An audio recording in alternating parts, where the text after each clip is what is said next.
अस्सलाम वालेकुम dear students, I am Mohammad Ali from channel friends physics. Students कैसे हैं आप सब? आई एम होपफुल कि आप सब इस कोरोना टाइम में अपना खूब ख्याल रख रहे होंगे। स्टूडेंट्स, आज हम स्टार्ट करने जा रहे हैं एफएससी फिजिक्स का चैप्टर नंबर 21 जो है न्यूक्लियर फिजिक्स।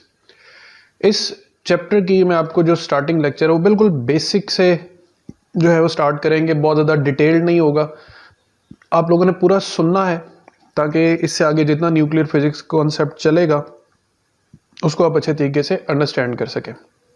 तो इस लेक्चर के जो कंटेंट्स होंगे स्टूडेंट, सबसे पहले मैं आपको इंट्रोडक्शन टू न्यूक्लियस, फिर उसकी रिप्रेजेंटेशन, फिर न्यूक्लियर मासेस पे हम डिस्कशन करेंगे, न्यूक्लियर साइज डिस्कस करेंगे और फिर 3 टर्म्स आइसोटोप्स, आइसोबार्स और आइसोटोन्स को अंडरस्टैंड करेंगे।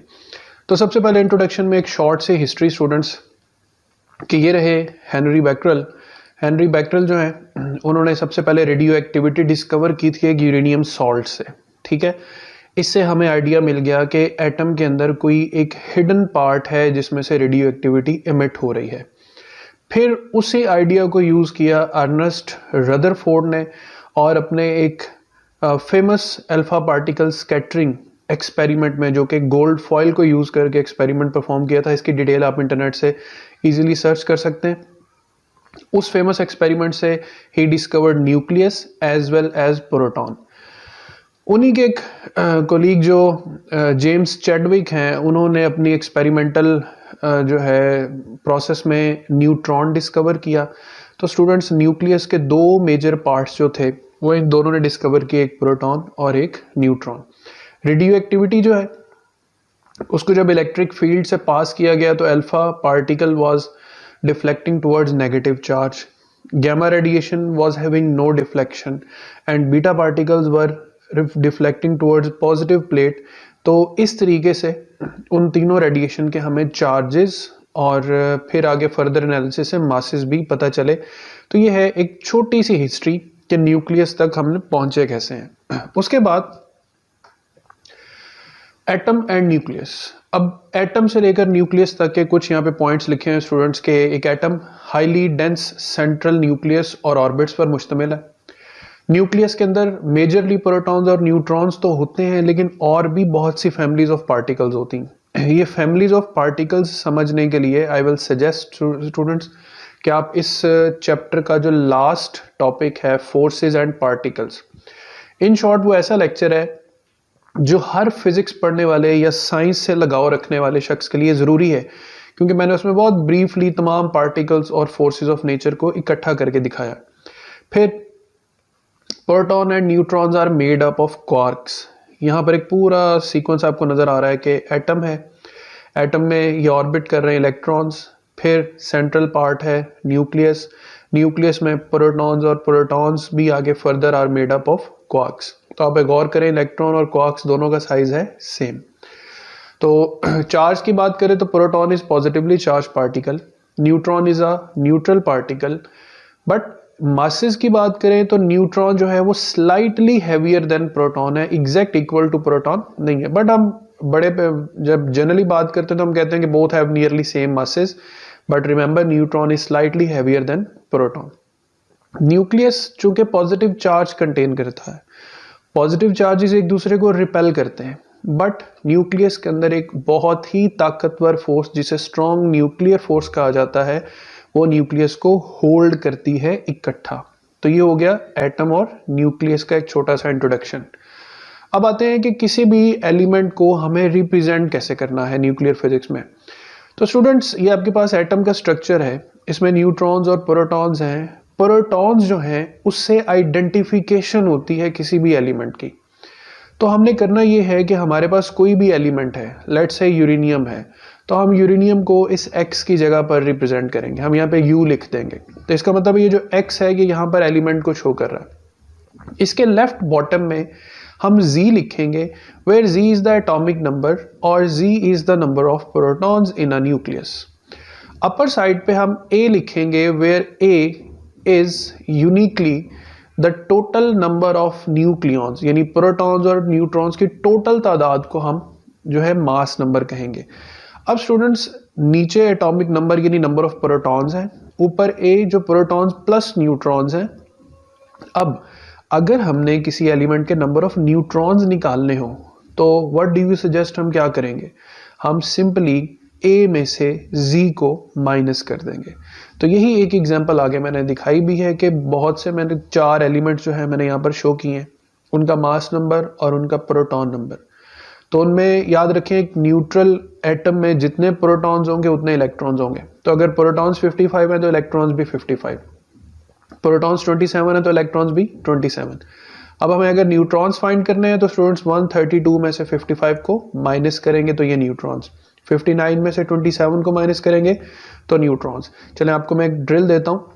यूरेनियम 92 टू 38, 92 उसका प्रोटॉन नंबर है, 238 उसका मास नंबर है। अभी बैठ के उसके नंबर ऑफ न्यूट्रॉन्स निकालने हैं आपने।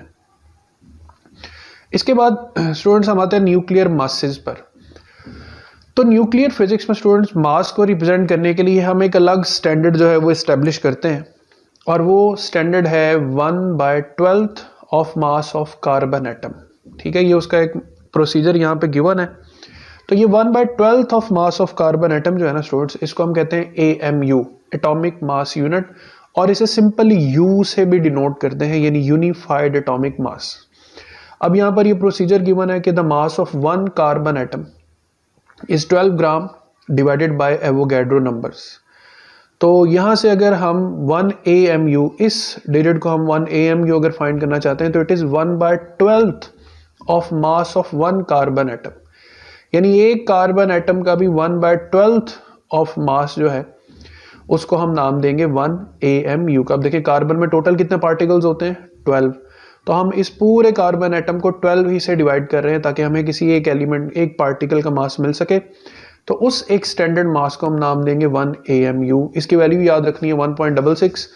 आगे FSC की बुक में 1.6606 भी लिखा हुआ है, इंटू 10⁻⁻27 kg। अच्छा स्टूडेंट्स, आगे हमें एक और भी चीज़ काम आएगी, वो ये कि 1 AMU जो कि मास है, और हम मास को एनर्जी में कन्वर्ट कर सकते हैं किस इक्वेशन से, E = mc² से। तो E = mc² यहाँ पर यूज़ करके इस मास को एनर्जी में कन्वर्ट करना है। ये पहला आंसर आपका आएगा जाउल्स में। अच्छा, अब जाउल आंसर को आपने इलेक्ट्रॉन वोल्ट में कन्वर्ट करने के लिए इलेक्ट्रॉन वोल्ट से मल्टीप्लाई और डिवाइड करना है। ठीक है, ये काम आपने खुद करना है, सारा देखना नहीं है, इसे करना भी है। तो 1 AMU will be equal to an energy of 931 mega electron volt and it is a very important MCQ। अब हम इसी बेस पर देखते हैं कि अगर हम इस मास और इस एनर्जी के साथ कंपेयर करते हैं प्रोटॉन, न्यूट्रॉन और इलेक्ट्रॉन के मासेस को, तो हमें क्या आंसर्स मिलते हैं। तो यहाँ पे गौर से देखते जाएं, एक स्लाइड को ज़रा अच्छे से समझ लें, बाकी स्लाइड्स पे हमारा टाइम बच जाएगा। फर्ज करेंगे मास ऑफ प्रोटॉन किलोग्राम्स में लिखा है, तो ये है 1.673 इंटू 10⁻⁻27 kg। ये हो गया मास इन किलोग्राम्स। मैंने कहा कि न्यूक्लियर फिजिक्स में हमने किलोग्राम्स नहीं, यूनिफाइड एटॉमिक मासेस यूज करना है।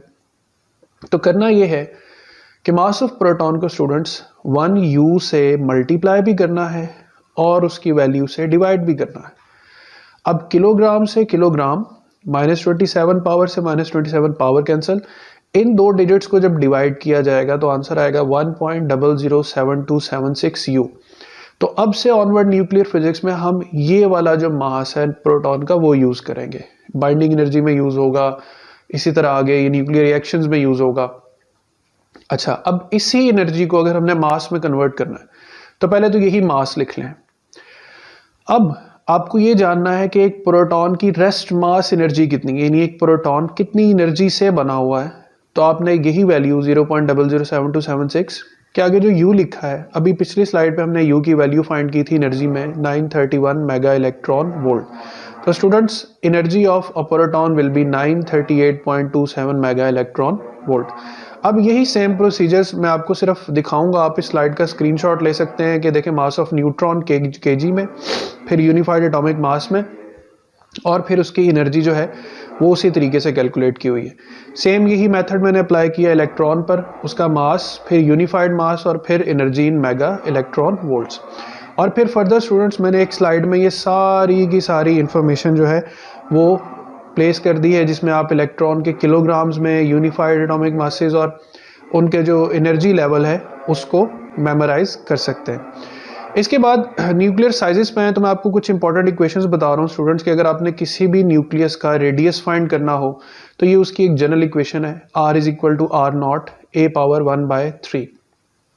इसमें जो r नॉट है ये एक कांस्टेंट है, इसकी वैल्यू लिख लें अपने पास। इसकी r नॉट की वैल्यू होती है 1.2 multiply by 10 raise to power -15 metre, यानी 1.2 फेम्टोमीटर्स। ये वैल्यू मैं यहाँ पे लिख नहीं सका, आप वैसे लिख लें। यहाँ पर जो a है ये न्यूक्लियस का मास नंबर है, यानी अगर बेरिलियम होगा तो यहाँ पर आप 8 यूज करेंगे, अगर ये यूरेनियम होगा तो आप यहाँ पर 238 का डिजिट यूज करेंगे और उसकी भी पावर 1/3। तो ये radius of any nucleus find करने का फॉर्मूला। वॉल्यूम ऑफ न्यूक्लियस पे आ जाए तो वॉल्यूम की इक्वेशन होती है किसी भी स्फेरिकल बॉडी के लिए 4/3 पाई आर क्यूब। अब यहाँ पे r की वैल्यू वही जो ऊपर लिखी है, r नॉट a पावर 1/3। तो यहाँ पे स्टूडेंट्स मास के ऊपर 3 से 3 कैंसिल हो रहा है, तो एक चीज क्लियर है कि greater the mass number greater will be the volume. जितना ज्यादा न्यूक्लियस का मास होगा वो उतनी ही जगह भी घेरेगा। और डेंसिटी पर आए तो मास ओवर वॉल्यूम पे अगर जाएं तो जितने भी पीरियोडिक टेबल में न्यूक्लियाई हैं सबकी डेंसिटी ऑलमोस्ट कांस्टेंट है, और ये बहुत ह्यूज नंबर है, 2.13 into 10⁻17 किलोग्राम पर metre cube. And in the end we come up with the isotopes, isobars and isotones.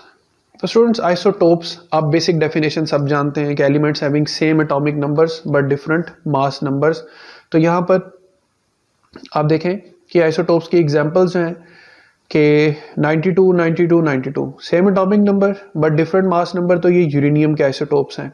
फिर इसी तरह ये सब रेडियम के आइसोटोप्स हैं, ये सब थोरियम के आइसोटोप्स हैं। तो कहा जाता है कि पीरियोडिक टेबल में वैसे तो तकरीबन 109 के करीब नेचुरल एलिमेंट्स हैं और कुछ आर्टिफिशियली मेड हैं, लेकिन इन सब के अगर हम नंबर ऑफ आइसोटोप्स को कैलकुलेट करें स्टूडेंट्स तो more than 1400 isotopes have been discovered so far. इसी तरह कुछ चीजें भी होती हैं कि यहाँ पर देखें एटॉमिक नंबर सेम है, एटॉमिक मास सेम नहीं है, तो इनमें फर्क किस चीज का है? इनमें डिफरेंट नंबर ऑफ न्यूट्रॉन्स हैं, they have equal number of protons but unequal number of neutrons. इसी तरह कुछ टर्म्स और भी होती हैं, आइसोटोन्स। आइसोटोन्स हम कहते हैं ऐसे एलिमेंट स्टूडेंट्स जिनके अंदर जो नंबर ऑफ न्यूट्रॉन्स हैं, टोन्स से आपने न्यूट्रॉन्स याद रखना है, इनके अंदर न्यूट्रॉन्स की तादाद क्या होगी? सेम। फॉर एग्जांपल ट्रिटियम है 1H3, इसमें 3 में से 1 माइनस करें 2 न्यूट्रॉन्स। हीलियम 2 4 में से 2 माइनस करें 2 न्यूट्रॉन्स। यहाँ पर ऑक्सीजन 16 में से 8 माइनस करें 8 न्यूट्रॉन्स, 14 में से 6 माइनस करें 8 न्यूट्रॉन्स, यानी इन सब में न्यूट्रॉन्स की तादाद सेम रहेगी। आइसोबार्स वो एलिमेंट्स होते हैं स्टूडेंट्स जिनका एटॉमिक नंबर तो सेम नहीं होता लेकिन इनके एटॉमिक मासेस जो होते हैं वो सेम होते हैं। For example zinc and molybdenum, अब इनके एटॉमिक नंबर्स तो 30 और 42 हैं लेकिन इनके एटॉमिक मासेस देखें 92 हैं। Chromium, ferrum, atomic number same नहीं है, एटॉमिक मासेस सेम है। तो ये 3 टर्म्स, ये 3 एग्जांपल्स आपने याद रखनी है। आगे मैंने इन सब चीज़ों को एक सिंपल सा टेबल में जनरलाइज कर दिया है कि टर्म क्या है, आइसोटोप, आइसोबार, आइसोटोन्स, इनमें सेम क्या होगा, इनमें डिफरेंट क्या होगा, फिर ये फिजिकली कैसे होंगे, ये केमिकली कैसे होंगे। तो देखें isotopes atomic number same, mass number different, ये फिजिकली डिफरेंट होंगे बट केमिकली सेम होंगे। आइसोबार्स मास नंबर सेम होगा, एटॉमिक नंबर डिफरेंट होगा, ये फिजिकली भी डिफरेंट होंगे, ये केमिकली भी डिफरेंट होंगे। आइसोटोन्स में सेम होंगे नंबर ऑफ न्यूट्रॉन्स, डिफरेंट क्या होंगे, atomic number and mass number, ये फिजिकली भी डिफरेंट होंगे और केमिकली भी डिफरेंट होंगे। तो ये है स्टूडेंट्स एक मुख्तसर सा इंट्रोडक्शन टू न्यूक्लियर फिजिक्स। इसमें जितनी वैल्यूज, जितने फॉर्मूला गिवन हैं वो 100% इंपॉर्टेंट है आप सबके लिए याद रखने के लिए। उनको याद करें, मेमोराइज करें, क्योंकि आगे यहाँ से बेस बनेगी और फिर आगे चलेगा न्यूक्लियर फिजिक्स का बाकी जितना भी लेक्चर है। तो यहाँ तक के लिए इतना ही, अपना ख्याल रखिएगा। अगले लेक्चर में जल्द हाजिर होंगे, अपना ख्याल रखिएगा। अल्लाह हाफिज़।